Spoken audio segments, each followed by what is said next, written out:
Hey guys, and welcome back to another week of the Porsche Cup car here on iRacing. Week 4 at the circuit, the Spa-Francorchamps circuit. Looking forward to this one. Haven't done this one before, so should be nice to jump into. My name is Matt Emery with Coach Dave Academy, and firstly, let's get on with the hot lap.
So let's get into the hot lap guide then for the Spa circuit for week 4 of the Porsche Cup. Now this will be a qualifying lap, so it's slightly different when you're starting a lap. Obviously, you want to make sure you're opening up as much as you can for the final bus stop corner, the bus stop chicane, sorry. So you notice I'm taking this very wide entry into the last corner, and then just to straight line the exit, get as much exit speed as you can to start your lap. And then drag it over to the left-hand side as you approach the source. Now, very hard corners to get right. As it sort of fades away from you, you notice there's a bit of camber towards the inside of the circuit. You're braking just before the 100-meter boards up here on your left-hand side. And then carry that into the corner.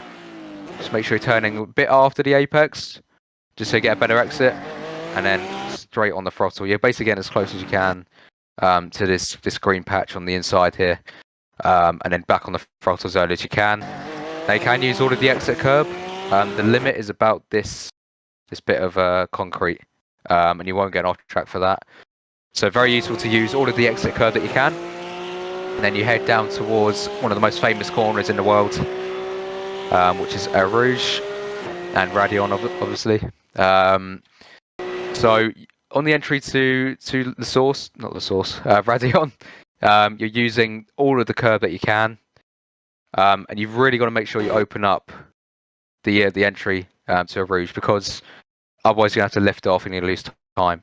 So on the entry, opening this up as much as you can, using quite a lot of steering lock just to get the tyres into the corner, and you're using all of this curb as well on the inside here, and then completely flat and straight line the exit. And the car does go quite light for a second, but that's absolutely fine. No off track for that, no slow down unless you go too far. So you're probably not wanting to go much further than this. It's when you start cutting this white bit as well, that's when the game gets a bit funny and it might give you a slowdown. So just be careful. Then up the Kemmel straight, past all the fans on the left-hand side, and just prepare yourself for the heavy braking zone, which is Le Comte. And you're just looking to get on the brakes before the curbing starts, which is just before the 100-meter board. Quite heavy braking, nearly using 100% of the peak pressure. Very easy to actually lock the rears here. Same with turn 1 actually. Very easy to lock the rear tyres. So if you are struggling, obviously make sure you move your brake bias forward, which is an increase in percentage. So if you're noticing you're locking your tyres, obviously do make sure you fiddle around with what works best for you. You're looking to turn in quite early here. Personally, I prefer to go for a bit of an early apex. So you notice I'm on the grass slightly here, and also using this mesh on the inside. And then back on the throttle, cut across this next curbing. You notice I initially go down to second gear, just to get that rotation, and then short shift back up to third. And then keeping it to the left-hand side as much as you can, just to open up this next right-hander. Using all the curb on the apex of the corner as well, and then back on full throttle just after the apex, using all of the exit curb here. Be careful you don't go too wide here. I believe you probably don't want to go too much further than the white line as you're getting off track. And also, obviously, don't want to make sure you're touching the gravel as you'll lose a lot of time with the new update that iRacing have brought. Then you head back down towards downhill, braking for a corner which I can't remember the name of. Now, there's a couple different lines you can take here. With this sort of car, with its weight and its lack of aero, you tend to V off the corner more with hairpins. So you'd carry a lot of speed in. You notice I'm aiming for the apex. So in a traditional racing line, or in a Formula 1 car, for example, you'd be rounding off the corner. But in this car, with this lack of aero and the weight, you notice I'm braking towards the apex. Taking the speed into the corner, you've got a slower minimum speed. So at this point in the corner, we're a bit slower, down to 80 k's. But then you're also on the throttle earlier and quicker. And it just means, obviously, you don't have the aero to work with, but you can still carry that speed into the corner, get your braking done, and you make sure you're doing your slowing down at the apex of the corner. Doing a lot of steering, a lot of rotation on the apex, and then getting on the throttle earlier and carrying the speed out of the corner. And then pulling it back across to the right-hand side to open up No Name. And then you bring that over the curb as much as you can. Just be careful you don't touch the grass here, as you will get an off track. And same on the exit. The limit is about this draining all along here. So you don't want to go all four wheels over that as you'll get an off track. That is about as far as you want to cut it. So just make sure you're bearing that in mind. We head down towards Pouhon, one of the, again, most famous corners in the world in terms of motorsports. Using all of the curb on the entry to the corner, so not obviously touching the grass again, but just opening up as much as you can. Braking on the curb, the car doesn't really mind that too much, so it's not an issue. And then just trail braking into the corner, holding the brakes on, just while we wait for the car to rotate as we like it to. And then on the throttle, just easing it on until you get to about, you touch this outside curb here. Then you want to be flat out, full throttle, all the way around this corner, carrying that speed. You want to be careful you're not scrubbing the tyres too much, as in the race particularly, they'll overheat. So just make sure you're not cutting it too close to the curb here. Just make sure you're not putting too much steering lock on. Carrying it out to the curb, and then pulling it back across again for this tricky chicane. Heading in, you notice I'm using quite a lot of brake pressure here again. Just holding the brakes into the corner, running this curb all the way in, sticking to the right-hand side on the exit as well, and making sure we're sticking it to the right-hand side just to open up the exit of the chicane too. And again, just being really patient here, not scrubbing the tyres too much.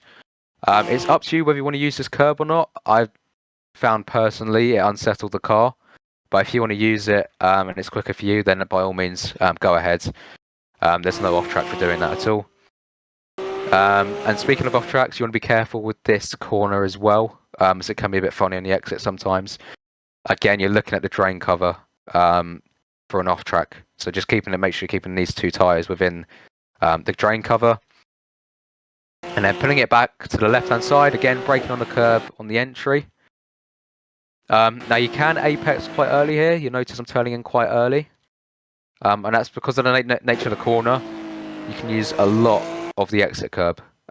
So I prefer to get it in early, and you notice already at the apex I'm already over halfway back on the throttle, and then fully back on once you get to the outside curb, and then you're running this curb all the way to the next corner just to open it up as much as you can, to try and take it flat out.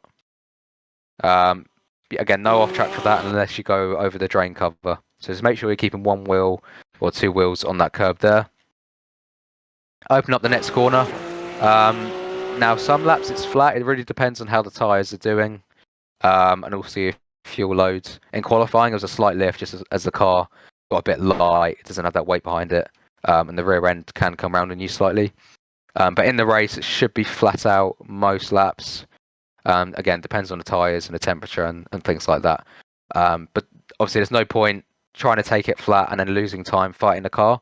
It's probably safer to go for a slight lift, as I've done here. So notice I've lifted off 10 or 20% just to make sure I make the corner and I'm not scrubbing the tyres too much and throwing away any lap time. Make sure you use all of the exit as well. So again, off track is the drain cover. So you can use all of the exit curb, make sure you carry that speed out of the corner. And then completely flat on the way to Blanchimont. Obviously, line of least resistance all the way. Opening up Blanchimont. Now again, this one, it's flat sometimes. It's not flat all the time, and it's never really comfortably flat. So if you find having a small lift is better, then make sure, and you're more consistent with that, then make sure you're doing it. Because you can very easily, obviously Spa is renowned for his off tracks. So if you're picking up off tracks, left, right, and centre, just be careful. You probably want to make sure you're not using all of the curb here, and you get one for going out here, and you also get one if you're over this sort of AstroTurf or tarmac, or whatever it is. So yeah, just make sure you're not going over that too often.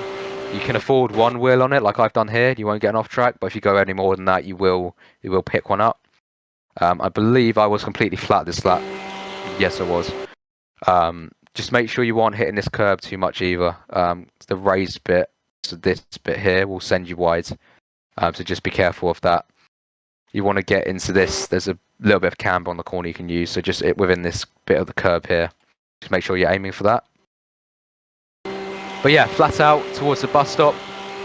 And a few times in practice, I found I'd be on a really good lap, and I get to the bus stop, I'd brake slightly too late, I'd lock up and go straight on and throw it all away.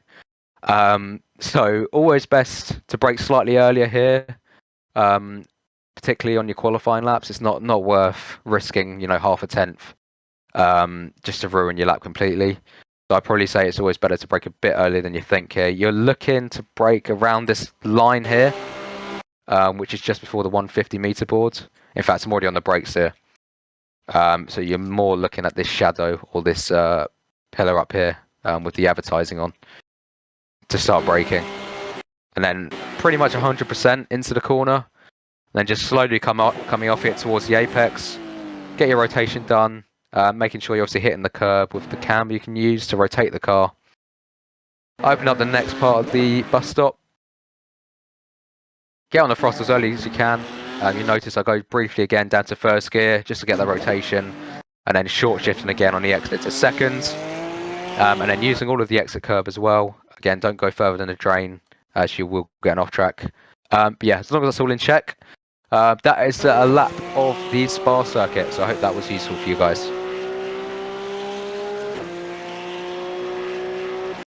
So that was the hot lap guide then for the Spa circuit for week 4 here on iRacing. Hope you guys had a really good Christmas, and obviously heading into the new year, lots more content on the way from us at coachdaveacademy.com.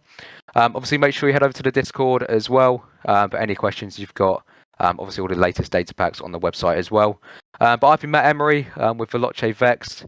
and I will see you for week 5 next week. So take care, guys.